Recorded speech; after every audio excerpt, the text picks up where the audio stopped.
Welcome to Real Estate Questions here at Dream Home, Tennessee, where we sit down and talk to experts about all things real estate, especially things most don't think about until the moment they wish they had. I'm Jeremiah Davis, Tennessee Realtor, and if you're looking for the benefit of experience and wisdom, you've come to the right place. Today we have questions for Hilary Vance, interior home designer for Design Build East, a premier independent custom home builder in the greater Nashville area. In fact, we were filming this video in a beautiful home that was built by Design Build East that she helped to design. Hilary is here to tell us about how interior home design influences new homes, old homes, remodels, and everything in between, and how being more knowledgeable on the subject can help you, whether you're looking for a home or trying to sell your house for the greatest possible value. Welcome, Hilary, and thank you for joining us. Thank you. My pleasure. Aside from an expensive remodel, what are some of the best things a person can do to update their home before putting it on the market? Well, a nice neutral tone of paint can always improve a home. You just really want to keep it minimal if you're selling it. And I always recommend keeping furniture in the house, but declutter.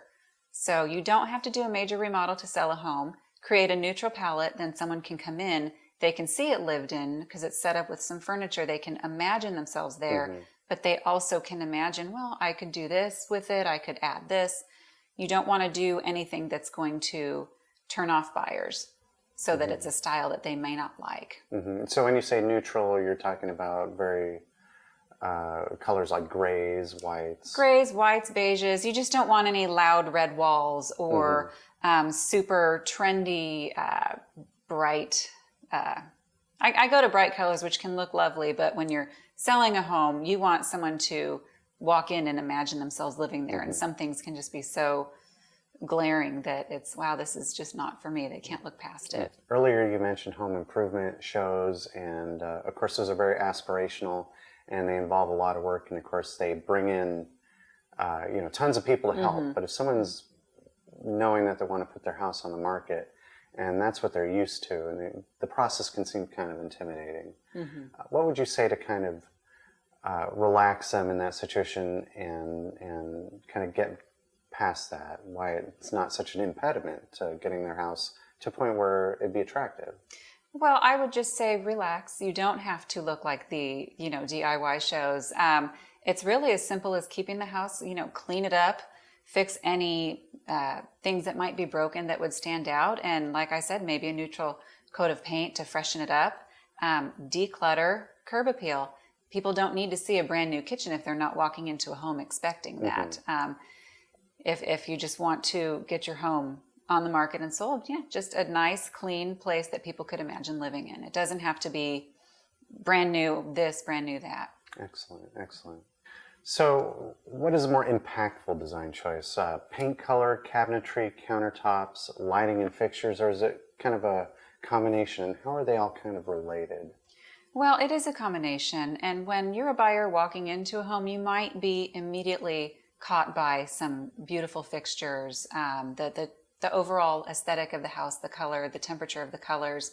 But I would say the counters and the cabinets, the kitchen area really is going to be the most impactful. Those are going to be your most permanent parts of a home that you can build around.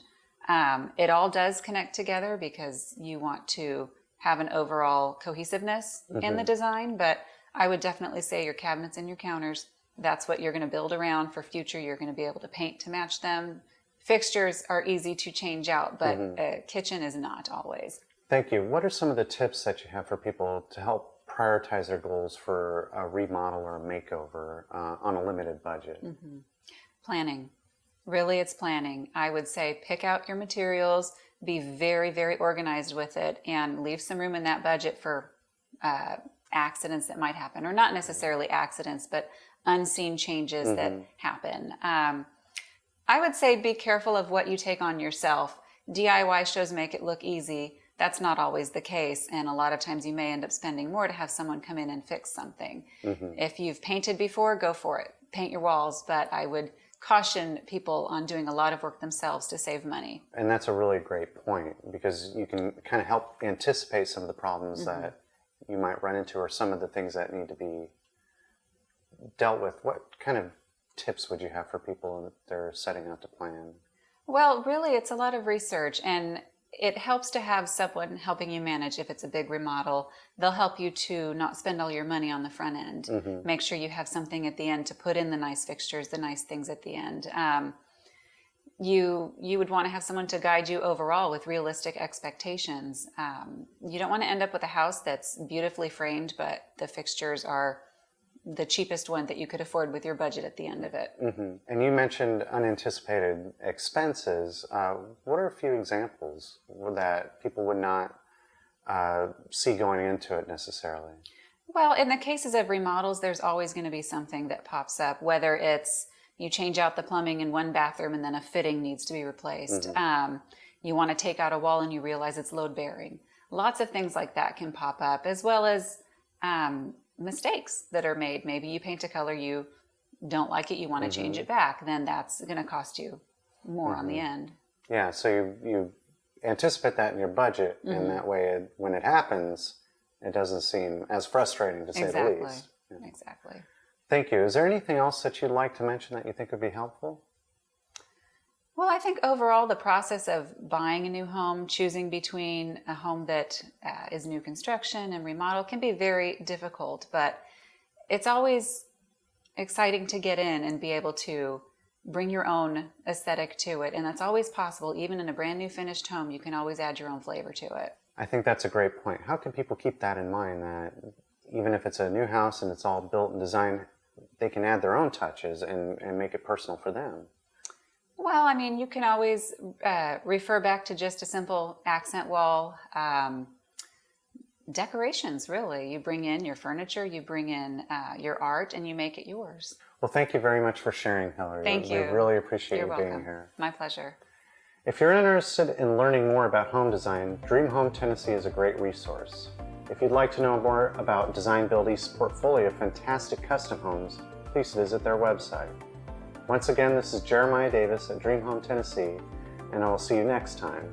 Keep following Dream Home Tennessee for the latest in helping you get into your dream home. Thank you for watching.